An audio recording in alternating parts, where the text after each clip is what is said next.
So very good morning to everyone.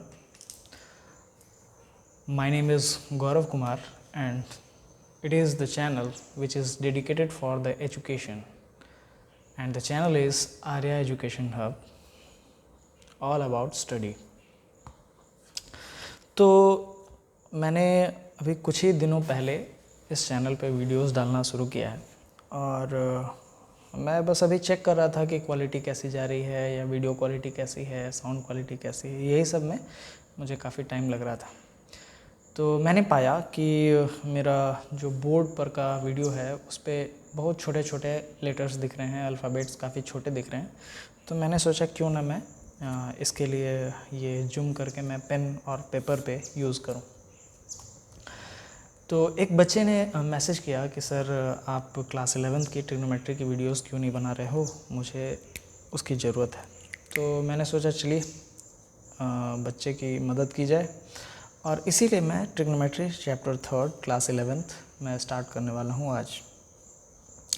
तो यहाँ पे आपको दिख रहे होंगे आर्यभट्ट 476 to 550 BC, और यहाँ पे एक बड़ी अच्छी कोटेशन लिखी हुई है, mathematician knows how to solve a problem, he can't solve it.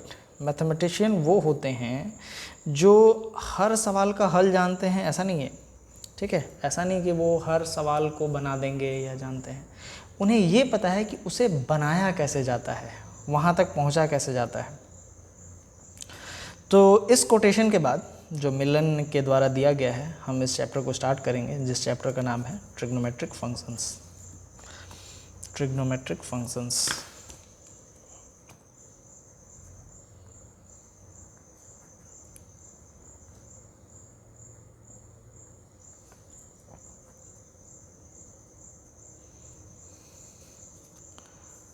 Trigonometric functions class 11th mathematics.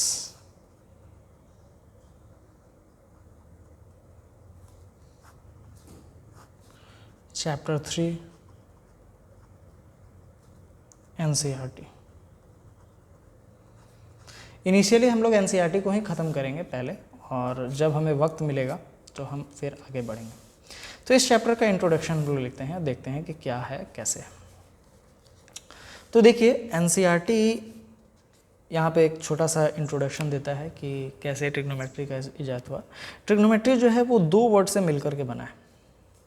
पहले है ट्राई, ट्राई मतलब क्या होता है, तीन, और ग्नोमेट्री का मतलब होता है जिसका तीन ज्योमेट्री होता है, ठीक है। ये त्रिकोणमिति से इजाद हुआ है ये वर्ड ट्रिग्नोमेट्री। त्रिकोणमिति मतलब जिसके तीन कोण हों वैसे रेखाएं, यानी जिसके तीन कोण हो, जैसे आप एक ट्रायंगल बनाते हैं तो इसमें तीन कोण है ना, angle A, angle B, angle C, और साथ ही साथ इनकी 3 साइड्स भी हैं, ए बी, बी सी और ए सी। तो यहाँ पे जो भी एंगल बनता है उसके ही बारे में, उसके प्रॉपर्टीज़ के बारे में हम लोग को इस पूरे चैप्टर में पढ़ना है।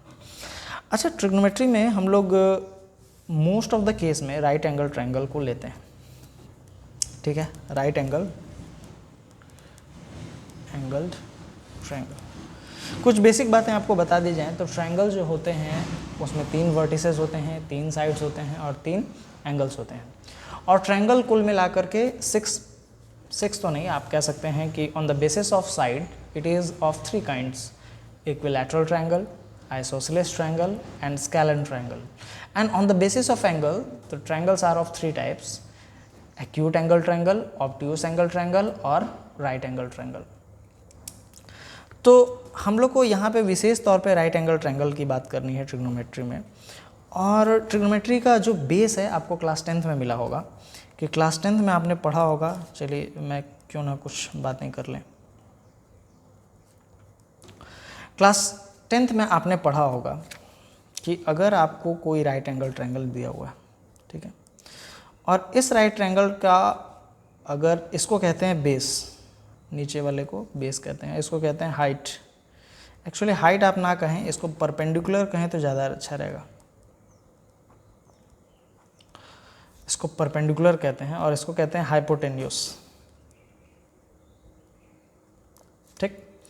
तो ये हमारा B हो गया, ये हमारा P हो गया और ये हमारा H हो गया। और ये एंगल अगर थीटा है तो ही ये परपेंडिकुलर है। हमेशा ध्यान रखिएगा कि जो एंगल थीटा रहता है उसके सामने वाले साइड को ही हम लोग परपेंडिकुलर कहते हैं, सामने वाले साइड को ही हम लोग परपेंडिकुलर कहते हैं। तो इसके हिसाब से ये वाला साइड परपेंडिकुलर हो जाएगा और ये बेस हो जाएगा। ठीक है, तो आपको इन ट्रायंगल के बीच में कुछ, इसको कहते हैं एंगल, इस ट्रायंगल के बीच में कुछ रेशियोज बताए गए होंगे जो आपको साइन कॉस टैन के बारे में, sine theta is equal to क्या होता है, परपेंडिकुलर बाय हाइपोटेन्यूज। ठीक है, cos theta is equal to क्या होता है, बेस बाय हाइपोटेन्यूज, और tan theta is equal to क्या होता है, परपेंडिकुलर बाय बेस। ठीक है, और जस्ट इसका ऑपोजिट होता है cosec, cosec theta, cosec theta is h by P, sec theta is equal to h by B, और cot theta is equal to b by P. It is just reverse of this. These are the 6 trigonometric ratios. 6 trigonometric ratios.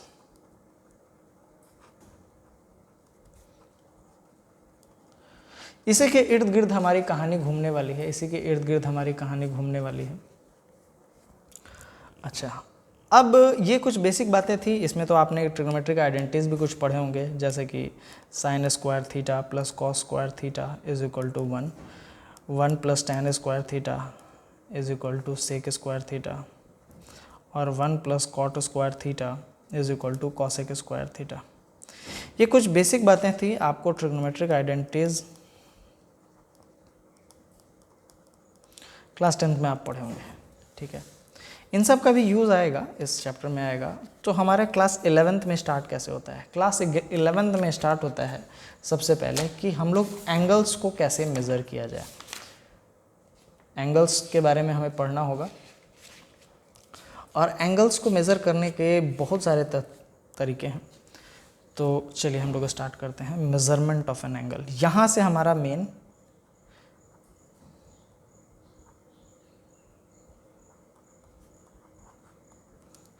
Measurement of angles, यहाँ से हमारा main class 11th की mathematics शुरू हो रही है। अब मेज़रमेंट ऑफ एंगल देखिए, एनसीईआरटी में तो केवल 2 ही दिया हुआ है, लेकिन आप अगर आरडी शर्मा पढ़ेंगे तो उसमें 3 तरह से एंगल को मेज़र करने का बताया गया है। फर्स्ट जो सिस्टम है, इस सिस्टम को कहते हैं सेक्साजेसिमल सिस्टम, सेक्साजेसिमल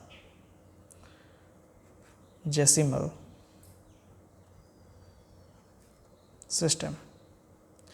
इस सेक्साजेसिमल सिस्टम को ही हम लोग कहते हैं डिग्री सिस्टम, यानी इसमें आप डिग्री में नापते हैं एंगल को। ठीक, सेकेंड जो सिस्टम है उसको कहते हैं सर्कुलर मेजरमेंट एंगल।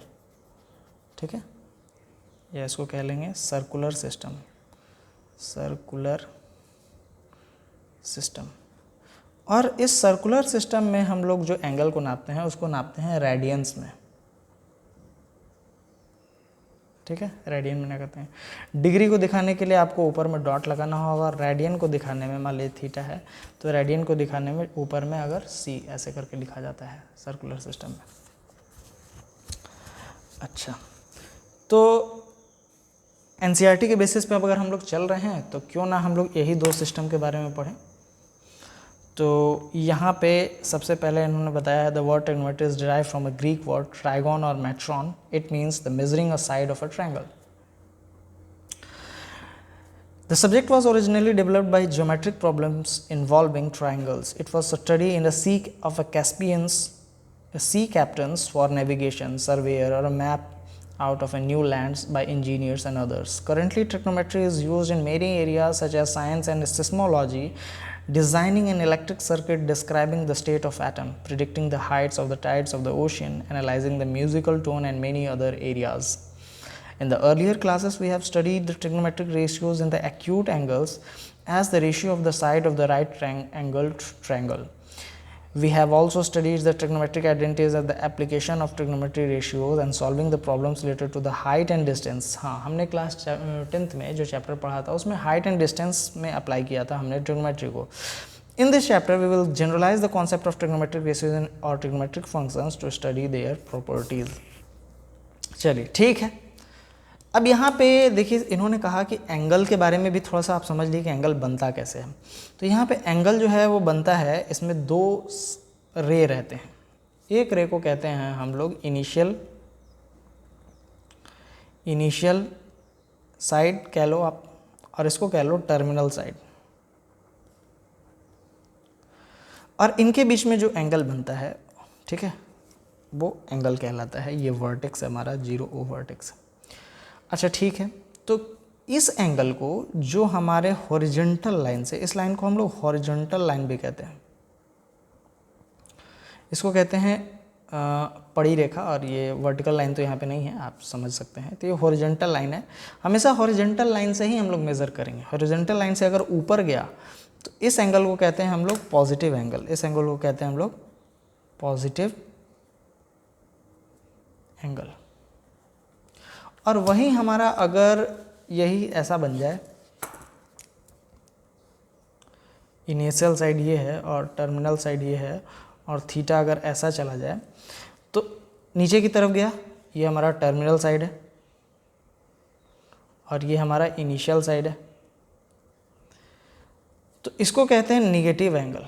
याद रखना है कि एंगल भी क्या होते हैं, नेगेटिव और पॉजिटिव होते हैं। अगर वो एंटी क्लॉकवाइज जा रहा है, this is anti clockwise, this is anti clockwise,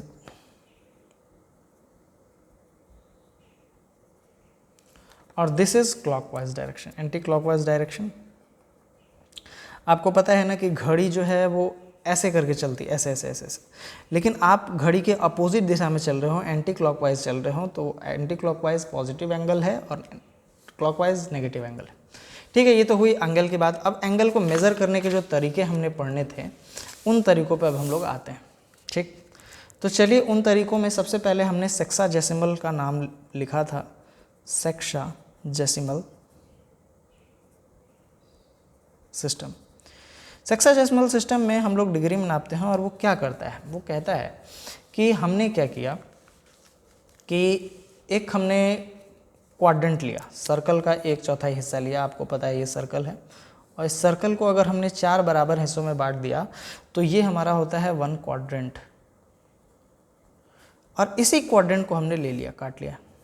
ठीक है, और क्वाड्रेंट को काटने के बाद हमने इसके 90 इक्वल डिवीज़न किए, 90 इक्वल डिवीज़न। ठीक है, 90 इक्वल मतलब ऐसे ऐसे ऐसे ऐसे करके काटते गए हम लोग, ऐसे करके 90 इक्वल डिवीज़न लिए। और 90 इक्वल डिवीज़न लेने के बाद जो ये 1 डिवीज़न आया, 1 डिवीज़न को हमने नाम दे दिया, 1 डिवीज़न को नाम दे दिया हमने 1 डिग्री। ठीक है, 1 डिग्री नाम दे दिया। तो आपको समझ में आया कि डिग्री कैसे डिवाइड होता है। डिग्री कहता है कि 90 इक्वल पार्ट्स कर दीजिए आप राइट एंगल ट्रायंगल के, या आप कह लो कि एक क्वाड्रेंट के 19 इक्वल पार्ट्स कर दो, और एक हिस्से को हम लोग 1 डिग्री के नाम से डिफाइन कर देंगे। तो क्या, जैसे हम लोग रुपया और पैसा भी कहते हैं कि 1 रुपये में कितना पैसा होता है, या 1 मीटर में कितने सेंटीमीटर होते हैं। लेंथ को भी नापने के अलग अलग पैमाने हैं, लेंथ को नापने के अलग अलग मेजरिंग ये है, स्केल हैं, जिसमें सेंटीमीटर स्केल है, मीटर स्केल है, किलोमीटर स्केल है, माइलस्टोन है, बहुत सारा स्केल है। उसी तरह क्या इसमें केवल डिग्री से काम हो जाएगा? नहीं, इसमें डिग्री से काम नहीं होगा, इसमें फर्दर डिवीज़न होता है। और 1 डिग्री को 60 इक्वल भागों में हम लोग बांट देते हैं, और इसको कहते हैं 1 मिनट। ठीक है, यहाँ पे आप समझ लें कि इसको 60 मिनट्स पढ़ा जाएगा, और मिनट्स को दिखाने का साइन होता है ये मिनट्स।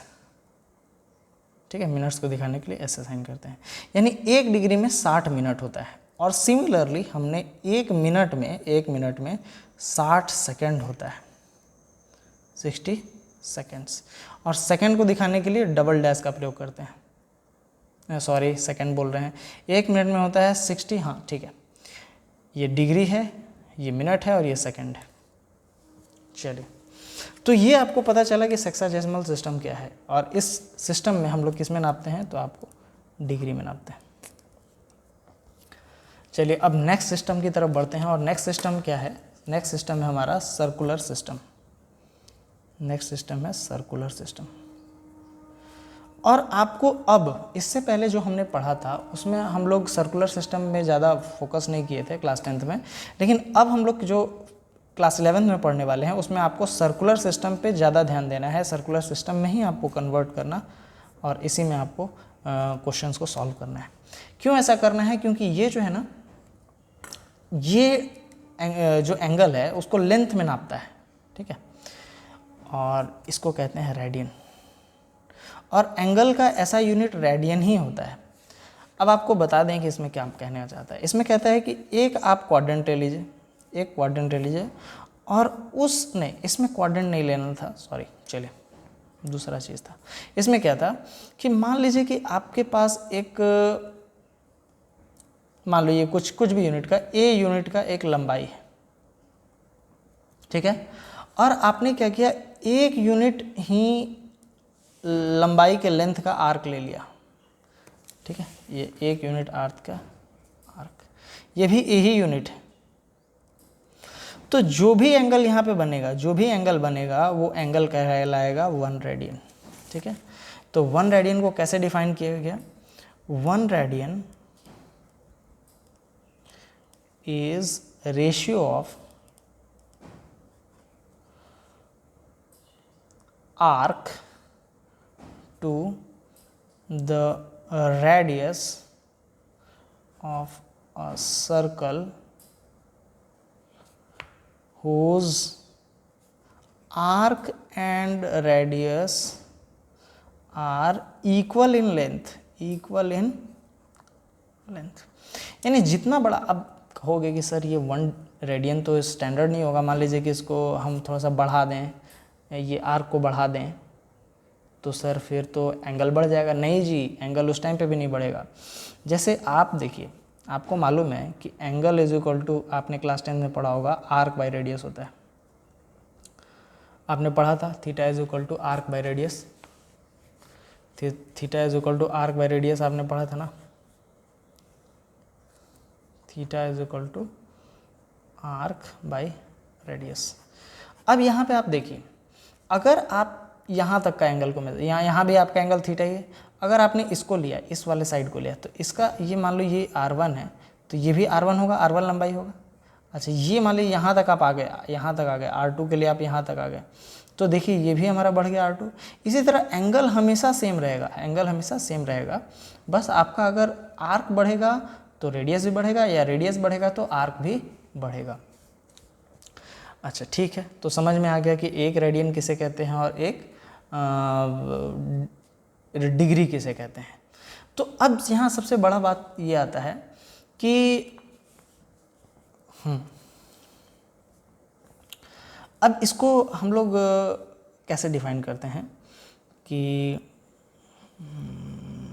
देखिए, कन्वर्जन ऑफ, नेक्स्ट टॉपिक का नाम लेते हैं, कन्वर्जन ऑफ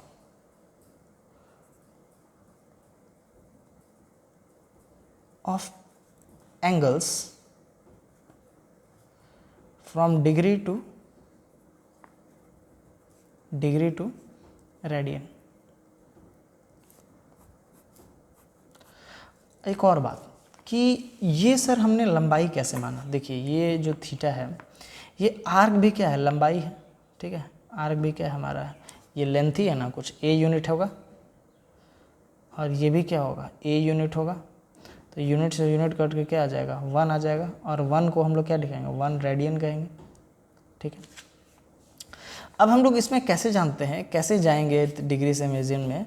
तो देखिए एक तरीका, थीटा इज इक्वल टू, मान लीजिए थीटा मैंने घुमा करके पूरा 360 डिग्री कर दिया, थीटा अगर पूरा 360 डिग्री अगर कर दिया जाएगा तो आर्क हमारा बन जाएगा 2 पाई आर का, थीटा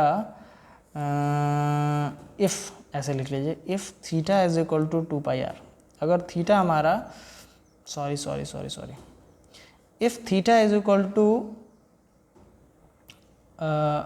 2 पाई, अगर थीटा को आप 2 पाई कर दें, या आप लिख दें 360 डिग्री कर दें, 360 डिग्री कर सकते हैं, 2 पाई भी मत लिखिए, 360 डिग्री लिए, क्योंकि अभी हम लोग को डिग्री पता है।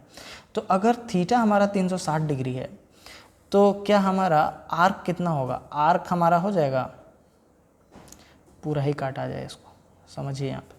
मान लीजिए कि देखिए यहाँ पे, अगर आपके पास मान लीजिए कि इफ़ एंगल जो होगा वो 360 डिग्री बन रहा होगा, ठीक है। तो अगर मान लीजिए 360 डिग्री बन रहा है, इसका मतलब क्या है कि अगर हम यहाँ से स्टार्ट हुए तो घूम करके फिर इधर आ गए, ये तो पूरा 360 ही ना होगा।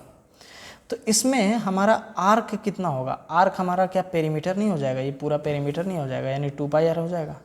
और रेडियस तो हमारा वही है, रेडियस हमारा क्या है? आर है।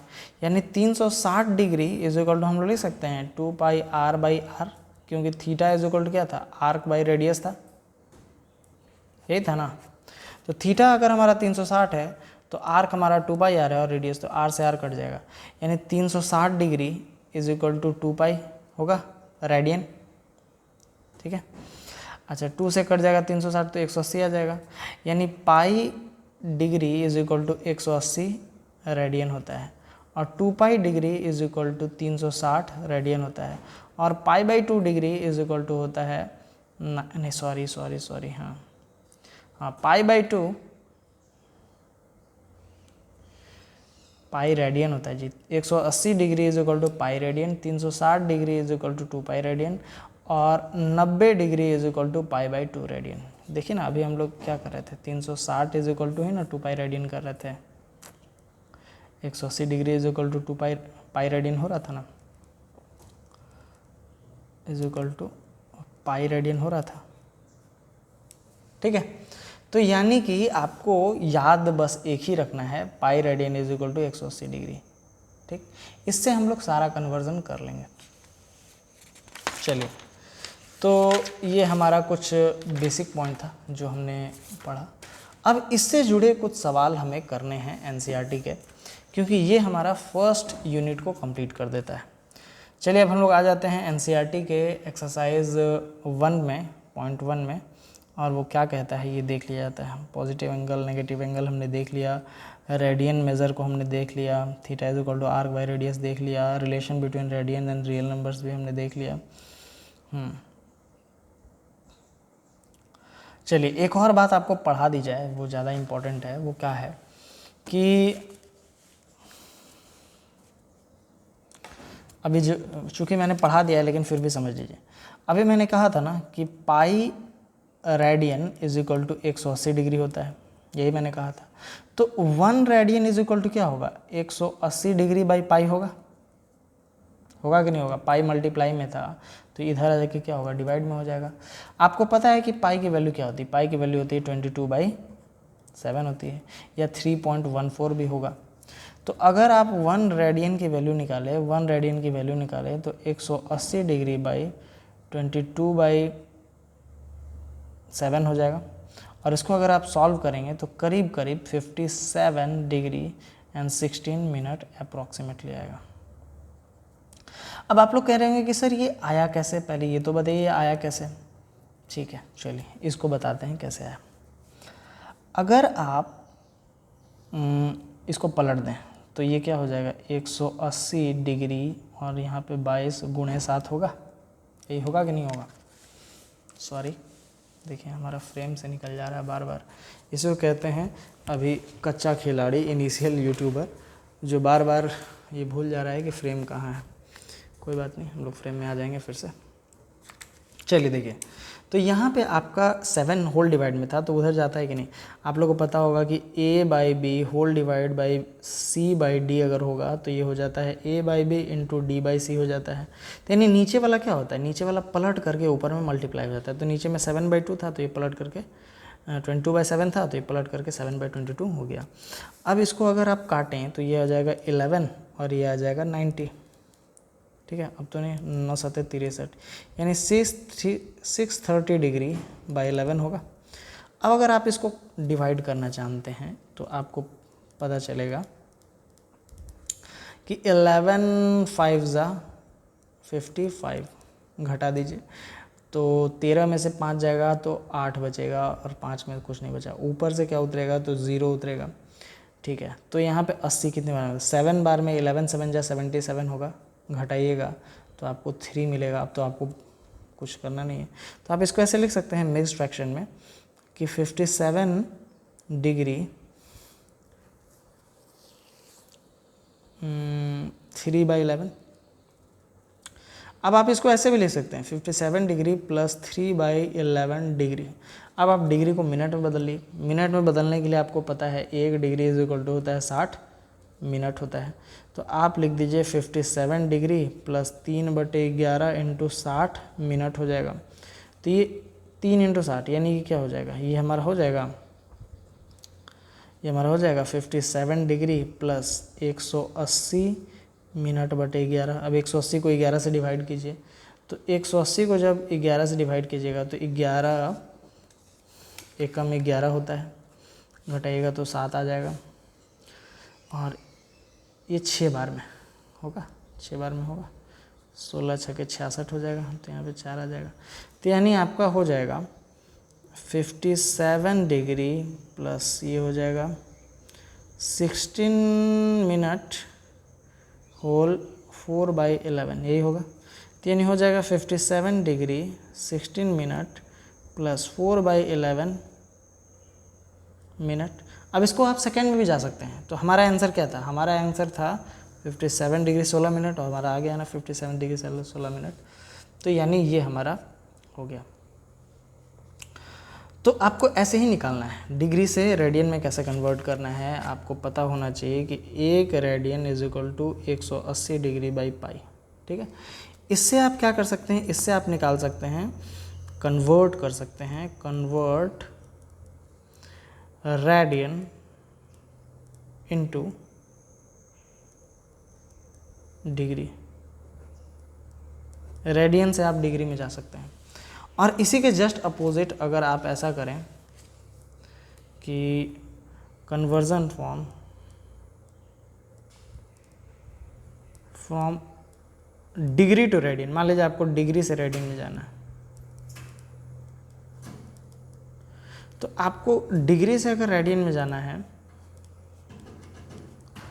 तो मालूम है कि 180 डिग्री इज इक्वल टू क्या होता है, पाई रेडियन होता है।